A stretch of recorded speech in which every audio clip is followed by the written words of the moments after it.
Bonsoir à tous et bienvenue dans le 7-8 Sport. Je suis évidemment ravi de vous retrouver pour cette nouvelle émission. On passe tout de suite au sommaire.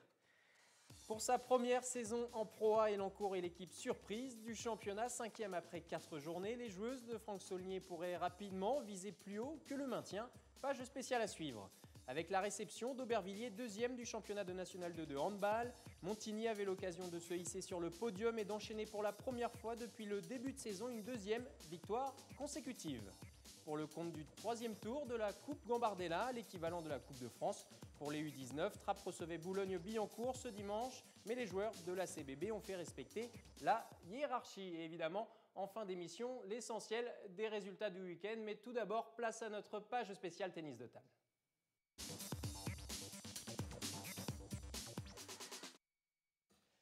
Je le disais dans les titres, c'est la première saison d'Elancourt au plus haut niveau en Pro A de tennis de table et c'est l'équipe un petit peu surprise de cet exercice, ce début d'exercice 2014-2015, 5e après 4 journées de championnat. Les joueuses de Franck Saulnier réussissent un bon début de saison et l'entraîneur est présent sur le plateau du 7-8 Sport. Franck, bonsoir à vous. Bonsoir. Merci d'être là. Avant de débriefer plus longuement ce début de saison et de se projeter sur le match de demain soir, je vous propose de regarder un sujet qui récapitule un petit peu votre début de saison avec un montage de Romain Ruspini.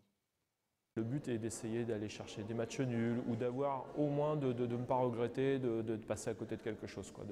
Donc ça serait vraiment sympa qu'on puisse bien rentrer dans le championnat sur les 4 premières journées, par exemple, d'essayer d'aller gratter des petits points à gauche, à droite. Ça serait vraiment intéressant.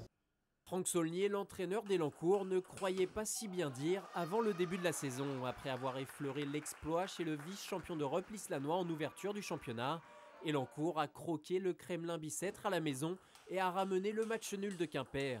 Désormais 5e, les Elancourtoises sont l'équipe surprise de ce début de saison.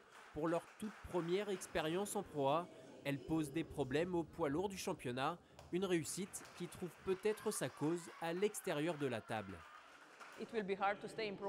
Ce sera très dur de se maintenir en Pro A, mais je crois qu'avec de bons matchs, en se battant et avec un bon état d'esprit, nous y arrivons. Le maintien est donc toujours l'objectif prioritaire du club, mais après la réception de Ceris ce mardi, il se pourrait que les ambitions soient revues à la hausse. Franck, comme je le disais dans ce sujet, vos joueuses réalisent un super début de saison.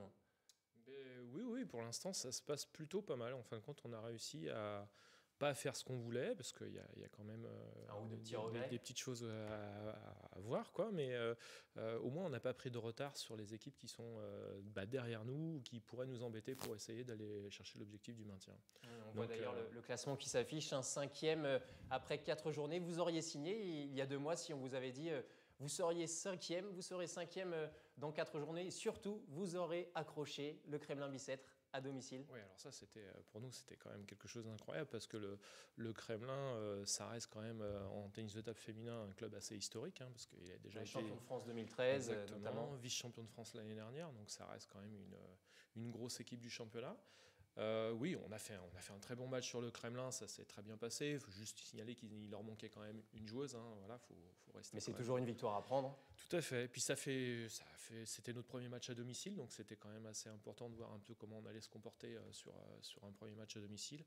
Et puis on a réussi à tenir la baraque, Donc non, très bien. Bonne entrée de match aussi. Moi j'étais vraiment content. C'était aussi qu'Audrey puisse apporter une première victoire à l'équipe en Pro A. Donc ça c'est quand même plutôt intéressant pour elle, et en plus elle l'a fait de belle manière parce qu'elle a battu une joueuse encore en France qui est assez réputée pour être embêtante à jouer, et au-delà de ça elle a réussi à faire une très bonne entame de match sur la numéro 1, sur une des joueuses de l'équipe, Carole Grandich, et c'était un résultat positif, ouais. Mais vous disiez quelques regrets, c'est vrai qu'on ne peut pas oublier l'Islanois où vous auriez peut-être pu ramener quelque chose de mieux du vice-champion d'Europe en titre. Oui, Alice, on est revenu, on n'était pas trop content en fin de compte là. Et bizarrement, c'était le premier match de la saison, donc on est allé vraiment pour découvrir. En plus, on jouait sur une équipe qui a été vice-championne d'Europe et championne de France la saison dernière, donc c'était quand même du lourd. Voilà, c'était vraiment du lourd. Un bon baptême de feu pour nous en tout cas. Et à l'arrivée, quand on est revenu, on s'est dit il y avait quand même quelque chose à aller grappiller là-bas, parce qu'il y a un match que l'on domine et qu'on perd au 5e set, alors qu'on mène tout le temps dans le 5e set. Et si on gagne ce match-là, on est sûr de faire match nul à Lille, ce qui aurait été vraiment un super résultat pour nous. Et puis ça aurait permis de mettre en confiance tout le monde, quoi. Mais est-ce que finalement, c'est pas cette défaite qui a laissé un petit peu de traces, qui est peut-être au final un déclic pour les matchs qui ont suivi ou pas? Après ce match-là, on a quand même pas mal discuté parce que moi, il y avait un côté un peu déçu quand même d'avoir perdu 4-2 là-bas. Les joueuses aussi, donc on a quand même pas mal parlé de ce match-là entre nous. Et écoute, j'ai envie de te dire, oui, ça nous a certainement servi, ouais, parce que le fait d'avoir discuté assez longtemps de ce match, les filles ont vu qu'il y avait des choses quand même à corriger tout de suite. Et je préfère qu'on les corrige maintenant qu'à 2 journées de la fin où il va falloir jouer. Compliqué. Ouais. Donc voilà, non, ça a été bénéfique quand même, hein, de toute façon. Et qu'est-ce qui fait que ça fonctionne? Parce qu'en fin de compte, vous n'aviez pas de repères. C'est votre première saison, c'est la première saison dans l'histoire du club à ce niveau en Pro A. Vous découvrez peut-être chaque semaine des nouvelles choses. Qu'est-ce qui fait que ça fonctionne entre les filles? Déjà, les filles s'entendent quand même toutes relativement très très bien. Elles arrivent à vivre quasiment toutes ensemble. Elles se voient très souvent. Elles sont en coloc de temps en temps ensemble. On est tous les jours à la salle quasiment ensemble. Donc on arrive à avoir des liens quand même qui sont assez forts, hein, au niveau de l'équipe. Il y a ces stages aussi que vous avez fait comme celui de Quimper. il y a quelques jours. Ça, c'était quelque chose qu'on essayait de mettre en place avec ce club-là, à Quimper, parce que j'ai des bonnes relations avec le coach de l'équipe de Quimper. Et ça fait déjà à peu près 1 an qu'on essayait de mettre ça en place. Et là, l'occasion s'y prêtait très très bien, parce qu'on jouait l'un contre l'autre en championnat. Et puis les vacances arrivaient, donc ça permettait aux joueuses de se libérer un petit peu pour aller s'entraîner. Et donc on a mis ça en place. Et ça une semaine comme ça, oui, ça renforce beaucoup les liens. Notamment, moi j'ai appris à connaître encore un peu mieux Audrey, parce que c'est une joueuse qui s'entraîne aussi à l'étranger. Audrey Zarif, qui a un programme d'entraînement qui est quand même assez lourd et chargé. Donc elle est sur le club sur certaines périodes, mais elle est aussi à l'étranger pour s'entraîner dans d'autres structures pour améliorer son niveau. Et le fait d'avoir passé une bonne semaine avec elle, ça a encore renforcé des liens. Et puis ça nous a permis de discuter justement des matchs qu'elle a fait depuis le début de la saison. Et ça, c'est des très bonnes choses pour nous. Des bonnes expériences. C'est justement peut-être au sein de cette équipe, c'est le mélange d'expérience avec Eva Odorova, Biljana Todorovic et cette jeunesse qu'apporte Audrey Zarif, qui est toute jeune, qui n'a pas encore 17 ans. Ouais. Et puis Yana Nwang, qui est aussi assez jeune comme jeune, ouais, complètement. Mais d'ailleurs, c'est ce qui se passe, c'est qu'on a vraiment... on a une équipe qui est composée de joueuses qui ont énormément d'expérience, comme Eva, comme Biljana. Eva surtout, parce que vraiment par rapport à son histoire sur le haut niveau en tennis de table, c'est quand même une joueuse qui a quand même un parcours incroyable. Elle a notamment participé aux Jeux Olympiques. Ouais, et puis au Championnat d'Europe dernièrement, puisque son pays l'a reconvoqué pour rejouer des compétitions internationales, donc elle a accepté. Parce que je crois qu'elle a vraiment envie de finir sur les JO de Rio, donc je pense que ça va être sa dernière grosse compétition internationale. Et puis on a la jeunesse quand même, une fille comme Yanan qui a 25 ans, arrive à ce niveau-là, découvre le championnat de Pro A pour elle pour la première fois de sa vie. Oui, elle a encore besoin d'apprendre beaucoup aussi d'ailleurs, mais bon voilà, ça se passe bien. Vous allez peut-être continuer d'apprendre demain soir, ce mardi, parce qu'il y a cette réception face à Ceris, match capital presque, j'ai envie de dire. Hein. Au classement, ils sont 8e. C'est un club qui va sûrement lutter pour le maintien comme vous. S'imposer demain soir est une priorité? Déjà, il ne faudrait pas perdre. Ça serait vraiment intéressant de ne pas perdre. Et maintenant, oui, nous, on a l'ambition de les battre, parce que effectivement, ça fait partie des clubs avec lesquels on va se bagarrer pour se maintenir dans cette division. Je pense que c'est pareil, hein, ils veulent venir faire un bon résultat chez nous. Donc oui, le match de demain soir est vraiment important, voire très important même. Et justement, si vous voulez aller supporter les féminines d'Elancourt, c'est demain soir au Palais des Sports à partir de 19h30. Merci beaucoup Franck d'être passé sur le 7-8 Sport, et on verra évidemment ce match avec beaucoup d'attention demain soir du côté du Palais des Sports. Allez, sans transition, on passe au handball.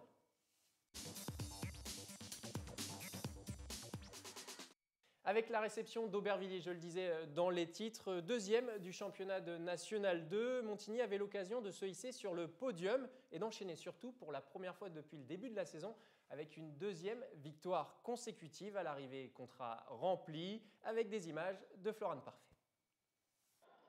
Dans les chocs au sommet, c'est souvent dans l'agressivité que les équipes vont chercher la gagne. Mais encore une fois, à ce jeu-là, Montigny a démarré la rencontre face au deuxième Aubervilliers en mode diesel. Très vite, distancés de 3 buts, les Ignimontaines restent à distance grâce à leur capitaine Gabriel Parloer, auteur d'un 4 sur 5 au jet de 7 mètres. Elle rentre au vestiaire avec 2 unités de retard, 15-13 pour Aubervilliers. On laisse jouer en fait les filles d'en face. On ne met pas les taquets au bon moment et on se fait prendre sur des mêmes actions de jeu plein de fois, quoi. Et c'est à nous d'être réactifs, d'être plus en puissance sur l'adversaire, de prendre le dessus plutôt que de se laisser marcher dessus. Travaillé cette semaine à l'entraînement, l'intensité dans les duels va enfin être mise en application par les Ignimontaines après la pause. Les Saint-Quentinoises reprennent les rênes de la rencontre pour mener 25-22 après 15 minutes de jeu. Elles gèrent ensuite leur avance pour finalement s'imposer 31-28. Elles infligent à leur adversaire du soir sa seconde défaite de la saison. Et pour la première fois depuis le début du championnat, les joueuses de Philippe Létrange enchaînent 2 victoires consécutives. Résultat des courses, Montigny est à nouveau maître sur son terrain et se hisse sur le podium de cette poule 2 derrière Le Havre et Aubervilliers. Très heureux de la victoire parce que ça nous met dans le haut de tableau et c'était très difficile en sachant que les 3 premiers matchs on les avait perdus à domicile, donc les filles se sont mis une pression. On a retrouvé le Montigny en deuxième mi-temps et non en première mi-temps, donc ça a été un peu compliqué. À la mi-temps on leur a mis un coup de pression et voilà, ça a été mais à fond relativement une belle deuxième mi-temps. Pour le compte du 3e tour de la Coupe Gambardella, vous le savez, c'est l'équivalent de la Coupe de France chez les U19. Les moins 19 ans, Trappes recevait Boulogne-Billancourt ce dimanche au stade Gilbert-Champsac. Mais les joueurs de la CBB ont fait respecter la hiérarchie des divisions. Compte rendu réalisé avec Claire Cambier et Florane Parfait. Dans le costume du Petit Pousset, Trappes avait l'occasion d'accrocher un pensionnaire de division d'honneur à son histoire avec la Coupe Gambardella. Mais au cours d'une première période très hachée par des temps morts et de nombreuses imprécisions techniques, menés au score, les trappistes ressentent les 2 divisions d'écart avec Boulogne-Billancourt, notamment dans le placement défensif. Le retour des vestiaires, c'est le moment que choisit Boulogne pour faire le break. Suite au dégagement du gardien, l'attaquant de la CBB efface son défenseur et croise parfaitement sa frappe. Dans le dernier quart d'heure, Trappes réduira l'écart au score sur pénalty, mais cela ne suffira pas pour arracher les prolongations. Boulogne-Billancourt s'impose 2-1 et se qualifie pour le 4e tour. À Gilbert-Champsac, la logique a donc été respectée. Dans le jeu, on a été bon aujourd'hui. Donc après, c'est face à une équipe de DH, donc ça se joue sur de petits détails. Donc on n'a pas encore cette expérience-là de DH. Donc on a pris ce qu'il fallait prendre aujourd'hui. Et après ce 3e tour de Coupe Gambardella, vous allez le voir, le bilan yvelinois est bien maigre. Maurepas s'est incliné face à Aubervilliers 2-0. Versailles perd à Ivry 2-1. Et cela ne passe pas non plus pour Montigny étrié à Évry 6-1. Seul rescapé yvelinois, Poissy et Conflans-Sainte-Honorine. Pendant 4 jours, l'île de loisirs de Saint-Quentin-en-Yvelines a accueilli la 12e édition de l'opération Sport en Filles Automne. Cet événement permet de promouvoir le sport féminin car en Île-de-France, les filles représentent à l'heure actuelle à peine 33% des licenciés de clubs toutes disciplines confondues et moins de 25% dans les quartiers dits sensibles. Sport en filles est ouvert évidemment aux jeunes filles issues de quartiers populaires de toute l'Île-de-France. Au total, pendant 4 jours, près de 400 adolescentes âgées de 12 à 17 ans ont découvert de nombreuses disciplines dites sport nature comme la randonnée pédestre ou encore la course d'orientation et le roller skating.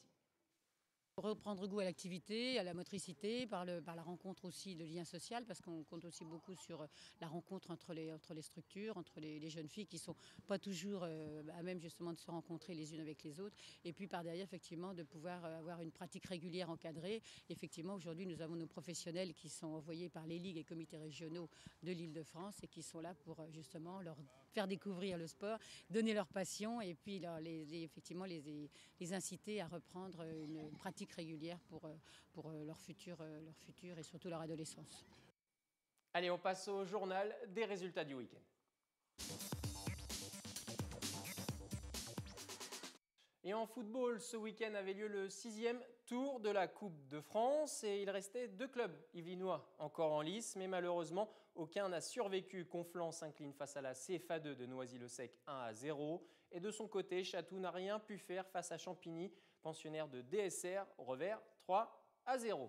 Chez les femmes, 5e journée de division d'honneur, Montigny a bien réagi après sa défaite chez le leader Saint-Denis la semaine passée. Les Inimontaines se sont imposées à domicile face au PUC, 3-2. Et vous allez le voir au classement, cette victoire permet à Montigny de gagner une place et se retrouver deuxième avec 13 points à une petite longueur du leader Saint-Denis. La bataille pour le leadership risque d'être très compliquée jusqu'à la fin de saison. En rugby, 6e journée de Fédéral 2 et autant de défaites malheureusement pour plaisir. Cette fois-ci, le PRC s'est incliné sur la pelouse d'Angers, 48-5. Nouvelle défaite très sévère et vous allez le voir au classement, toujours sans la moindre victoire. Les Plaisirois restent 10e et dernier avec 0 points au compteur. Sauf miracle, la relégation du PRC ne semble plus faire aucun doute. Basket féminin au programme ce week-end pour le compte de la 6e journée de National 2. Poursuivi par les blessures, l'entente Le Chesnay-Versailles est passée tout près de son premier succès à Saumur, une défaite de 10 points, 55-45, mais des progrès dans le jeu à noter. Au classement, évidemment, le LCV reste scotché dans les profondeurs de sa poule de N2 à la 11e place avec 6 petits points à 6 longueurs de la glacerie. Chez les hommes, National 3, fortune identique pour le LCV qui n'est jamais passé aussi proche, il faut le dire, de sa première victoire cette saison en s'inclinant face au Mans, 66-62. De son côté, Trappes a cartonné Barjouville sur le score fleuve de 91-74. Au classement, vous allez le voir, les Trappistes gagnent une place et sont désormais 6e avec 10 points à 2 longueurs du leader Gennevilliers. Et de son côté, le LCV pointe désormais au 10e rang avec 6 petits points. Place à l'agenda du week-end pour terminer ce 7-8 sport et surtout de la semaine en fait, puisque 2 dates à retenir et à ne pas rater. Tout d'abord du tennis de table, on en parlait avec Franck Saulnier tout à l'heure. Si vous voulez aller soutenir les féminines d'Élancourt face au 8e séries de Pro A, rendez-vous ce mardi soir au Palais des Sports d'Élancourt à partir de 19h30. Il y aura du football au programme ce week-end, 5e journée de promotion d'honneur. Trappes reçoit Parisis, des trappistes qui n'ont plus connu la victoire en championnat depuis 1 mois et demi. Et la première journée, ça commence à faire long. Coup d'envoi à 15h ce dimanche 2 novembre à Gilbert-Champsac. C'est la fin de ce 7-8 Sport. Merci encore une fois de l'avoir suivi. On se retrouve lundi prochain, même lieu, même heure. D'ici là, excellente soirée sur TVFI.